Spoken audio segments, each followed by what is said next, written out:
इसलिए आप लोगों को हमने रिक्वेस्ट किया आने को कि बड़ा विचलित है मन अभी कि जो हो रहा है बिहार में लगातार कत्लेआम सा शुरू हो गया है।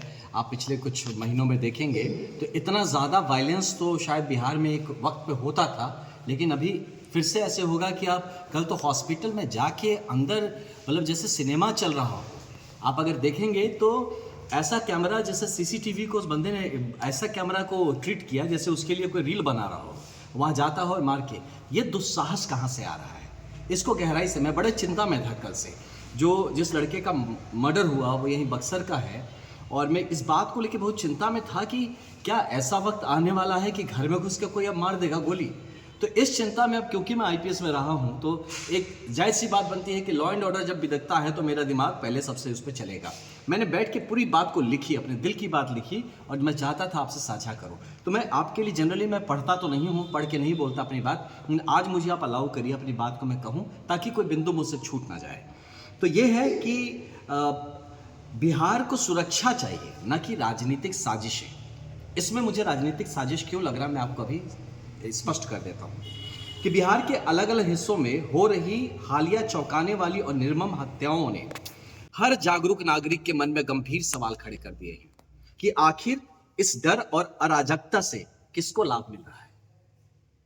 स्पष्ट है कि चुनावी वर्ष में कोई भी जिम्मेदार पार्टी या सत्ता में बैठा कोई भी नेता इस तरह की घटनाएं तो नहीं चाहेगा, क्योंकि ऐसे समय में जनता का विश्वास सबसे महत्वपूर्ण होता है। तो फिर सवाल उठता है आखिर इसके पीछे कौन है और क्यों है। तो जब एनडीए गठबंधन लगातार यह आशंका जताता रहा है कि इंडिया अलायंस सत्ता में आता है तो जंगल राज की वापसी हो सकती है, तो इस इस बात पे कि तब यह घटनाएं कहीं इसी डर को झूठा साबित करने के लिए साजिश का हिस्सा तो नहीं। यह भी गौर करने वाली बात है कि विपक्षी ताकतें आजकल सरकार को गुंडा राज का आरोप लगा रही है। मैं जो देख रहा हूं जीयू लिखती हैं फिर एनडीए लिखते हैं, गुंडा राज का आरोप लगाते मैंने देखा है, और ऐसी घटनाओं के सहारे इसे सच साबित करने का प्रयास कर रहे हैं, ऐसा महसूस हो रहा है। तो यह कोई गहरी साजिश और घिनौनी राजनीति का बू नहीं देता क्या कि जहां सत्ता पाने के लिए आम लोगों की सुरक्षा से खिलवाड़ किया जा रहा है। यदि यह सच है तो यह न केवल निंदनीय है बल्कि भयावह भी है। यदि कोई राजनीतिक दल सत्ता में आने के लिए जनता के बीच डर और अराजकता फैलाता है, ऐसा माहौल बनाता है, तो सोचिए कि सत्ता में अगर आ जाए तब उसके बाद क्या होने वाला है। ये सच में बहुत डराने वाली बात है। ऐसे समय में बिहार सरकार और पुलिस प्रशासन का यह नैतिक और संवैधानिक दायित्व बनता है कि इसे भीतरी इसे भीतरी खतरे के रूप में इंटरनल सिक्योरिटी थ्रेट के हिसाब से इसको देखा जाए और इसके विरुद्ध युद्ध स्तर पर अभियान चलाया जाना चाहिए। यह मेरा मानना है कि जैसे पूर्व रोकथामक और सक्रिय पुलिसिंग अगर नहीं करते हैं इस पे, है ना, तो कहीं ना कहीं बिहार इन राजनीतिक के जो भाड़े के गुर्गे हैं, जो इसको अखाड़ा बना दिया है इन लोगों ने, और ये सत्ता की हवस में पूरे जनता की सुरक्षा दांव पे लगी हुई है। तो बिहार की जनता को देखिए शक्ति प्रदर्शन करवाने की किसी की जरूरत नहीं है। जनता को अपना ताकत दिखाने के लिए मुझे लगता है कि जनता को शांति चाहिए, सम्मान चाहिए, सुरक्षा चाहिए, जीवन चाहिए। यह उनका अधिकार है। किसी भी व्यक्ति की सत्ता की लालसा के आगे इसे बलि नहीं चढ़ाया जा सकता है। अतः इस सार्वजनिक बयान के माध्यम से हम सरकार से यह मांग करते हैं कि राजनीतिक संरक्षण प्राप्त आपराधिक और राष्ट्र विरोधी तत्वों पर कठोर कार्रवाई होनी चाहिए। खुफिया जानकारी आधारित पुलिसिंग के जरिए घटनाओं के रोकने की दिशा में कार्य होना चाहिए। पीड़ित परिवारों को त्वरित न्याय दिलाया जाए और पारदर्शी जांच करना चाहिए।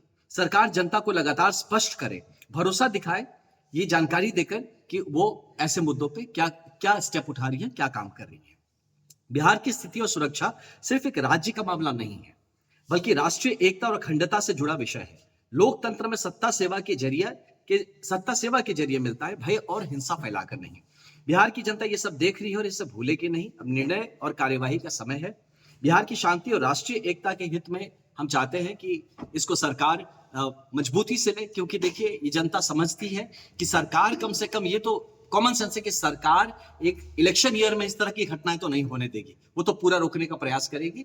लेकिन कहीं चूक रहे हैं, उनको भी मेहनत करने की जरूरत है। लेकिन वो लोग जो अपने जंगल राज का, जो उनके ऊपर बार बार लांछन लगाया था, उसको ढकने के लिए एक गुंडा राज का माहौल क्रिएट कर रहे हैं, कहीं ना कहीं ये वही तो नहीं, इन्हीं का संरक्षण तो नहीं, इन जितने सारे ये मर्डर करने वाले लोग कि भैया अभी तुम कर लो, जब हम सरकार में आएंगे तो हम तुमको संभाल देंगे।